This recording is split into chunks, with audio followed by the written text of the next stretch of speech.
My name is Wade Wybe, and this is how Jesus changed my life. I was born in 1978. I'm 47. I'm an Anoka County kid. I attended high school in Columbia Heights, and I left halfway through my senior year, so I dropped out. Running with the wrong crowd caused me to become addicted to the lifestyle, partying, and there was no hope for me in high school finishing, so I left. People would say that Wade's going to end up either dead or in prison.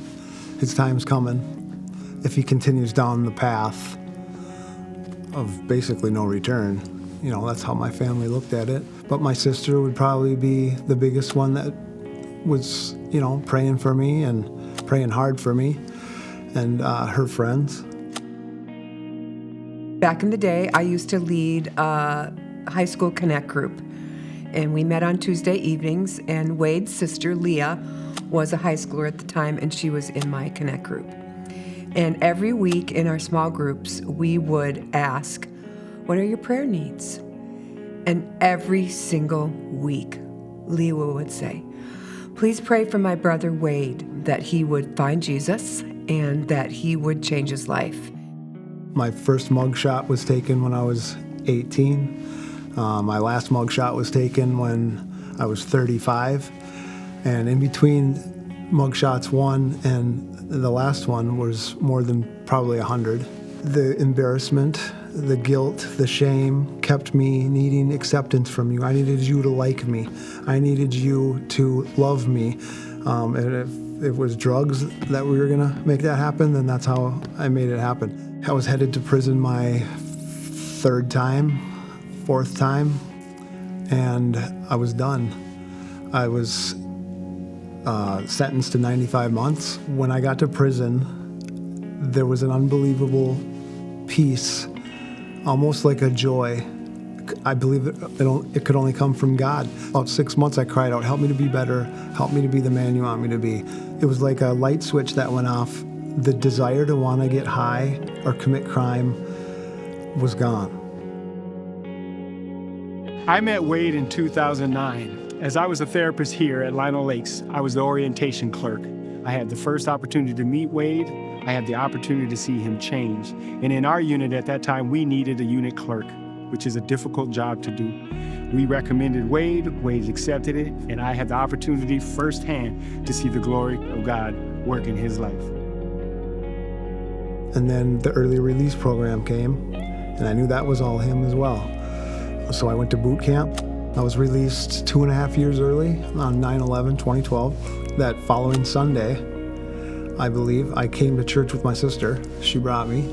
And then ever since then, it was every single week.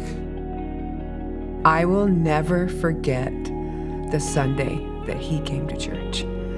And he took a look at me and he said, you're Lori, aren't you? And I'm like, yes. And he told me a story that he was he got saved and when he was in prison, and he wanted to make a new life, and he was just starting over. And I looked at him and I said, Wade, I want you to know how much your sister loves you. And she had us praying for you. Our Connect group prayed, and when I look at you, I see an answer to prayer.